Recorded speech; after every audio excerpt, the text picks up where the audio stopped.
আসসালামু আলাইকুম। কেমন আছেন সবাই?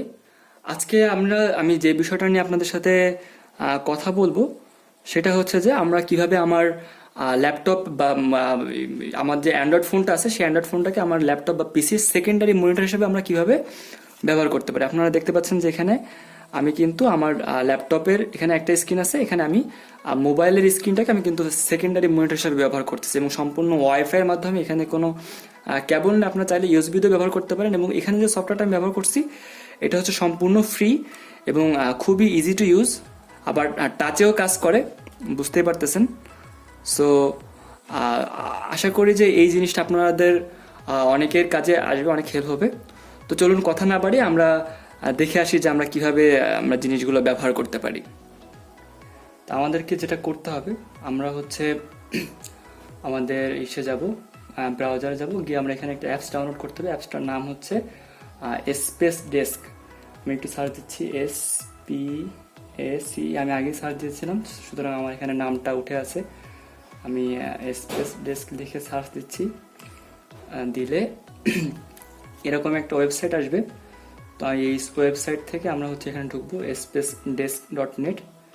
এখানে ঢোকার পরে আমরা হচ্ছে চলে যাব ডাউনলোড অপশনে। তো ডাউনলোডে যখন ক্লিক করব, এখানে যে অপশনগুলো আসছে আমরা কিসের জন্য ডাউনলোড করতে যাচ্ছি, তো যেহেতু আমরা আমাদের পিসির স্ক্রিনটাকে আমরা মোবাইলে শেয়ার দিব বা মোবাইলকে আমরা পিসি স্ক্রিন হিসেবে ব্যবহার করবো, সেহেতু আমাকে এখানে এই যে এখানে অপশন থেকে আমার যেহেতু উইন্ডোজ 10, আমি উইন্ডোজ 10 আর 64 বিট এই ভার্সনটা আমি ডাউনলোড করব। আর ডাউনলোডের জন্য ক্লিক করলাম, আমরা একটু অপেক্ষা করি দেখি কি হয়। তো হ্যাঁ, অলরেডি আমার এখানে ডাউনলোড হয়ে আছে। তো সুতরাং আমি ফাইলটাকে ওপেন করি। ওপেন করার পর আমার এখানে ওপেন হয়েছে ফাইলটা, স্পেস ডেস্ক ড্রাইভার এই নামে। খুবই ছোট একটা ফাইল, মাত্র 5 মেগাবাইটের একটা ফাইল। আমরা ফাইলটাকে জাস্ট আমরা হচ্ছে ইনস্টল দিব, স্বাভাবিক সফটওয়্যারগুলোকে যেভাবে ইনস্টল দেয় সেই নিয়মে। এবং এখানে আমাদের ধাপগুলো আমরা কমপ্লিট করি। Next install. আমার ইয়েস চাচ্ছে, ইয়েস দিলাম। অল্প একটু সময় নেবে। তো আমার এখানে হচ্ছে পিসিতে সফটওয়্যারটা ইনস্টল করতে হবে, প্লাস হচ্ছে যে আমার ফোনেও কিন্তু স্পেস ডেস্ক নামে একটা সফটওয়্যার আছে, সফটওয়্যারটাকে ইনস্টল করতে হবে। সেই জন্য আমি যেটা করব যে আমি আমার ফোন থেকে আমি প্লে স্টোরে যাব। প্লে স্টোরে গিয়ে প্লে স্টোর থেকে আমি স্পেস ডেস্ক লিখে সার্চ দিব, দেখি কি আসে।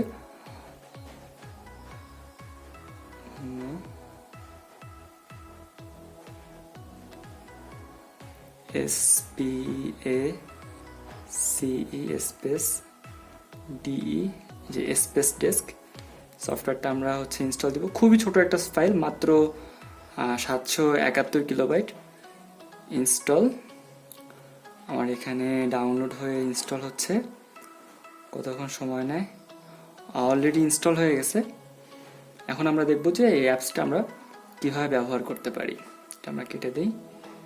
ওকে, আমি যেটা করব যে আমার ফোন থেকে আমি স্পেস ডেস্ক মিনি সফটওয়্যারটা আমি ওপেন করব। তো আমি সফটওয়্যারটা ওপেন করলাম।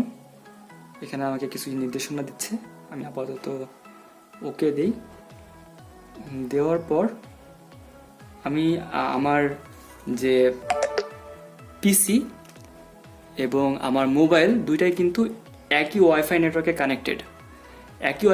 কানেক্টেড থাকার কারণে অলরেডি কিন্তু আমার পিসিটাকে আমাকে এখানে কিন্তু দেখাচ্ছে। তো আমি এটাতে ক্লিক করব। ক্লিক করলে লেখা উঠছে কানেক্টেড ডিসপ্লে অন। আচ্ছা, আমি একটু ভাবে দেখাই। দেখতে পাচ্ছেন যে আমার এখানে পিসির যে স্ক্রিনটা ছিল সেই স্ক্রিনটা কিন্তু হুবহু এখানে মিরর হয়ে আসতেছে, অর্থাৎ একই স্ক্রিন কিন্তু আমার এখানে দেখাচ্ছে। আমি যদি এখানে যে কাজটা করব, মোবাইলেও কিন্তু সেই একই কাজটাই হচ্ছে। তো আমি যদি এটাকে আমি চাই যে আমি সেকেন্ডারি মনিটর হিসেবে ব্যবহার করব, সেক্ষেত্রে আমি কি করতে পারি, আমি আপনাদেরকে একটু অপশনটা দেখাই। সেটা হচ্ছে যে আমাকে প্রথমে আমি যাব পিসির সেটিংসে। আমি পিসির সেটিংসে যাচ্ছি। সেটিংসে যাওয়ার পর এখান থেকে আমি যাব হচ্ছে যে সিস্টেমে গিয়ে আমাকে এখানে যে অপশনগুলো আছে এখান থেকে আমার ডুয়েল মনিটর অপশনটাকে সঠিকভাবে সেট আপ দিয়ে নিতে হবে। তো আমি এখানে আমাকে যেটা করতে হবে যে আমার এখানে শেষে অপশনটা হচ্ছে মাল্টিপল ডিসপ্লেতে আর ডুপ্লিকেট দিস ডিসপ্লেস, এখান থেকে আমি সিলেক্ট করব এবং এক্সটেন্ড দিস ডিসপ্লেস এই অপশনটাকে আমি সিলেক্ট করব। করার পরে আমাকে এখানে আমরা কিপ সেটিংস দিলাম এবং আমরা যদি দেখি যে আমাদের মোবাইল ফোনে কিন্তু যে এটা দেখাচ্ছে সেটা কিন্তু মানে খুবই একটা খুব মানে বাজেভাবে আছে, অ্যাসপেক্ট রেশিও সহ সব কিছুই কেমন যেন এলোমেলো মনে হচ্ছে। আমরা দেখি যেটাকে আমরা কিভাবে ঠিক করতে পারি। তো আমাকে যেটা করতে হবে সেটা হচ্ছে যে আমাদের এই যে সেকেন্ডারি যে স্ক্রিনটা আছে সেটার পর আমরা সিলেক্ট করব টু। সিলেক্ট করার পর এখানে অনেকগুলো অপশন আছে, আমরা এখান থেকে দিব রেজুলেশন। আমি আমার মোবাইল ফোনের জন্য সঠিক যে রেজুলেশন সেটা সিলেক্ট করে দিচ্ছি।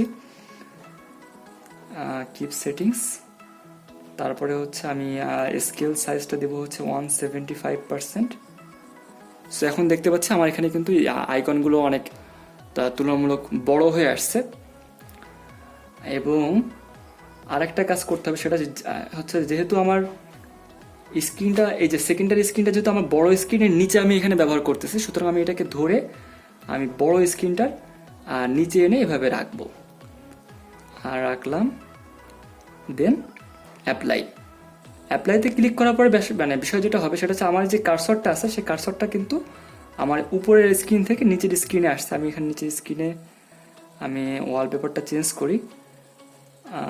নেক্সট ডেস্কটপ ব্যাকগ্রাউন্ড, আপনারা দেখতে পাচ্ছেন কিনা জানি না, আমার এখানে কিন্তু আমার দুইটা স্ক্রিন হিসেবে কাজ করতেছে। এটা একটা স্ক্রিন, ওইটা আর একটা স্ক্রিন, দুইটা স্ক্রিন। তো আমার দুইটা স্ক্রিন থাকার বেনিফিটটা কি সেটা আপনাদেরকে একটু দেখাই। সেটা এটা কিন্তু আমার জাস্ট এই কম্পিউটার আর একটা এক্সটেন্ডেড পার্ট হিসেবে আমার আসলো।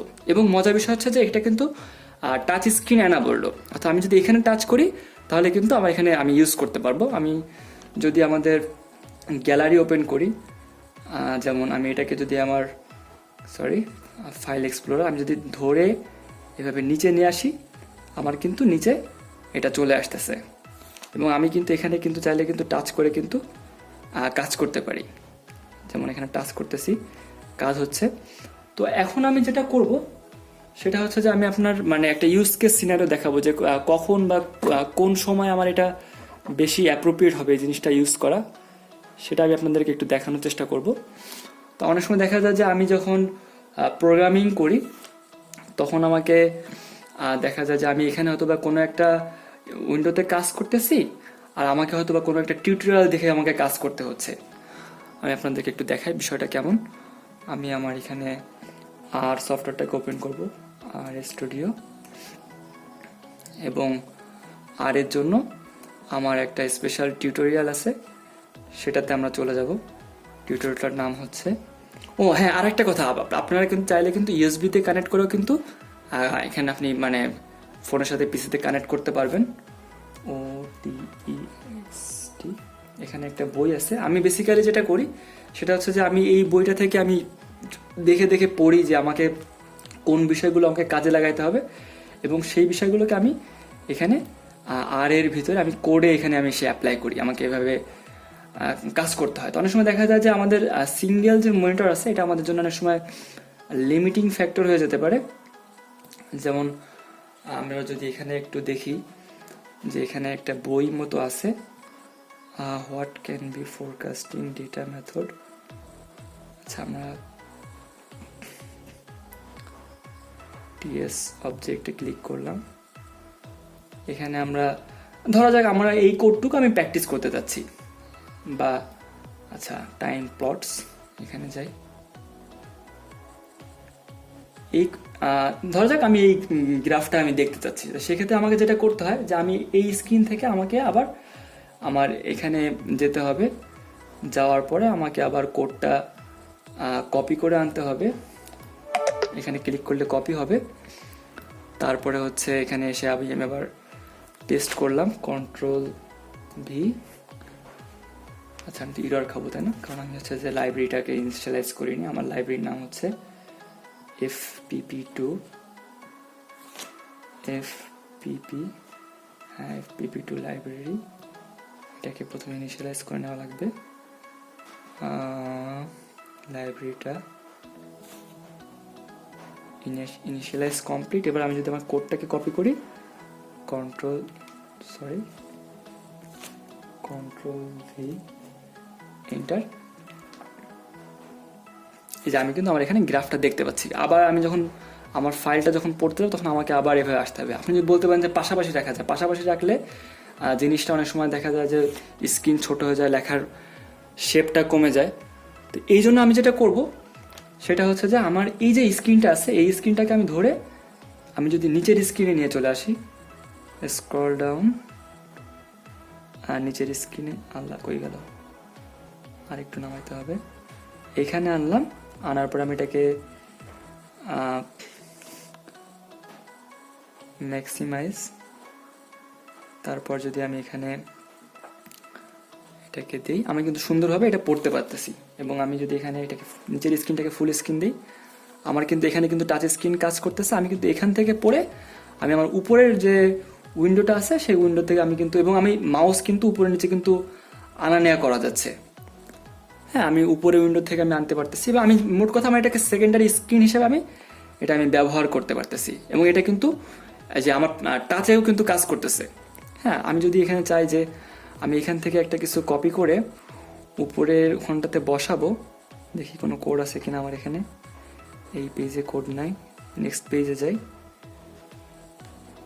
ওকে, আমার এখানে একটা কোড আছে, আমি চাচ্ছি যে এই কোডটা কপি করে আমি এখানে ব্যবহার করব। সেক্ষেত্রে আমার এখানে কোড কপি বাটনে ক্লিক করলাম, আমার এখান থেকে control V paste enter. So আমার সেকেন্ড গ্রাফটা আমি দেখতে পাচ্ছি। এইভাবে কিন্তু আমরা এটা ব্যবহার করতে পারি।